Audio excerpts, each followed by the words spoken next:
오늘도 투석하러 가야 되네. 이걸 언제까지 해야 될까? 평생 해야 되나? 너무 힘든데. 에휴.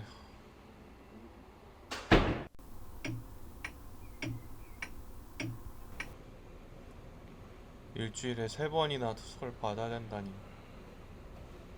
투석 말고 다른 방법으로 나아질 순 없을까? 챗 GPT에 한번 검색해봐야겠다.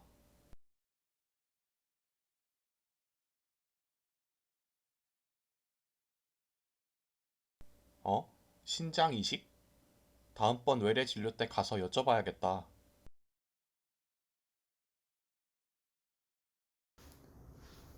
정현님, 안녕하세요. 요즘 잘 지내셨나요? 네, 그럭저럭 잘 지내고 있어요. 몸은 좀 어떠세요? 약은 잘 드시고 계시죠? 네, 약은 잘 챙겨 먹고 있는데 이게 투석을 받기가 너무 힘들어요. 혹시 투석 말고 다른 방법은 없을까요?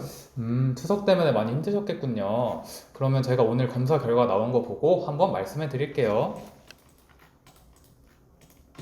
오늘 검사 결과 지금 정현님 사구체 요가율이 13.9, 그리고 크레아틴인 수치가 2.296으로 혈액 투석을 통한 치료가 꼭 필요한 상황입니다.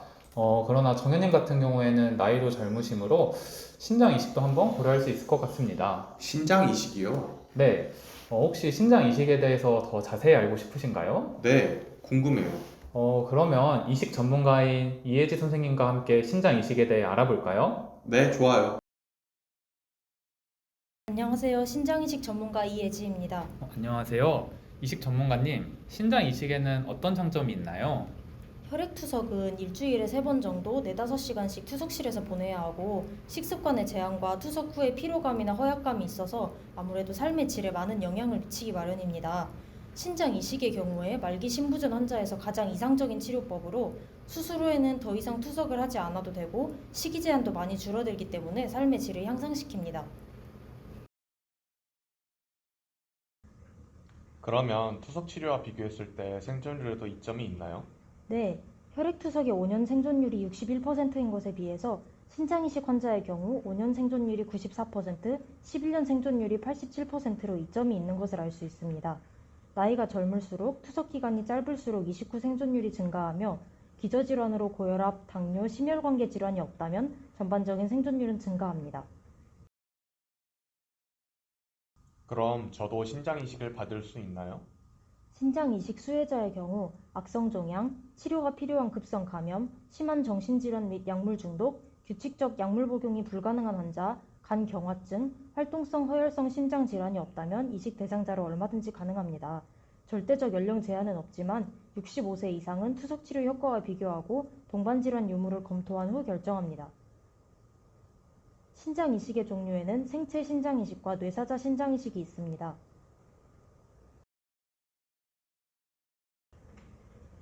신장을 이식받을 때는 크게 2가지를 고려해야 하는데요. 바로 조직 적합성과 신장의 상태입니다. 먼저 조직 적합성은 나와 조직형이 가장 비슷한 사람의 신장을 받는 것이 가장 안전합니다. 이때 중요한 것이 인간 백혈구 항원인 HLA입니다. 내 몸 안에 조직형이 다른 세포가 들어오게 되면 우리 몸에서 외부 물질로 인식하게 되어 거부 반응을 일으키게 됩니다. 따라서 나와 비슷한 조직형의 신장을 이식받는 것이 중요합니다. 기증받을 신장의 상태도 중요한데 신장 공여 시 너무 고령, 당뇨나 고혈압, 만성 신질환이 있는 분의 콩팥 공여 시 주의가 필요합니다.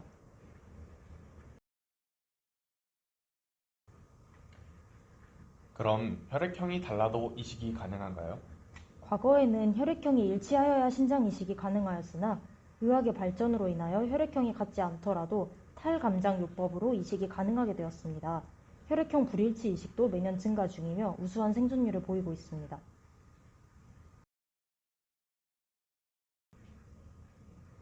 그럼 저는 바로 이식받을 수 있는 건가요? 생체 간 신장 이식이 가능한 경우, 즉 조직 적합성 교차 반응 검사에서 거부 반응이 없으면 바로 가능할 수 있습니다. 하지만 생체 간 이식이 불가능할 경우에는 뇌사자 이식도 하나의 방법입니다. 뇌사자 신장의 배부는 보건복지부 산하 국립장기조직혈액관리원에서 수행하며 이를 위해 뇌사자 신장 이식 대기자로 등록을 해야만 신장 이식의 기회를 얻을 수 있습니다. 21년도 기준 신장 이식 대기자는 31,055명이고 신장 이식의 평균 대기 시간은 2,275일, 즉 6년 2개월 정도 걸립니다.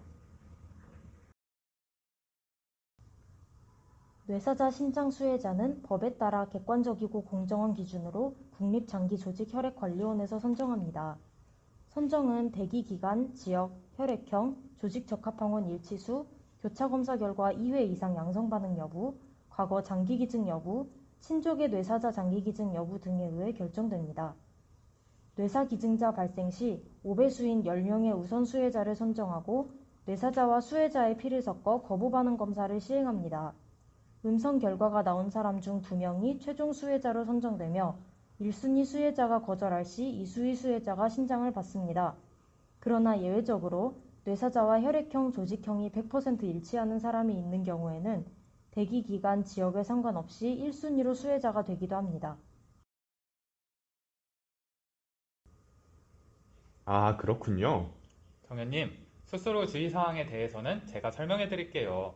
신장 이식 후 평생 면역 억제제를 복용해야 하고 수술 후 첫 3개월은 면역 억제제 복용으로 인하여 일반인보다 면역력이 많이 떨어져 있을 가능성이 높습니다. 따라서 항상 감염에 주의하셔야 합니다. 또한 이식받은 신장 기능의 보존을 위하여 하루 최소 2리터의 물을 마셔야 합니다. 의료진의 지시에 따라서 약물을 잘 복용하고 저와 상의해서 필요한 예방접종을 진행하시면 되겠습니다. 감사합니다. 신장 이식에 대해 많이 배울 수 있는 시간이었어요. 신장 이식을 받을 수 있게 될 때까지 선생님들과 함께 힘내볼게요.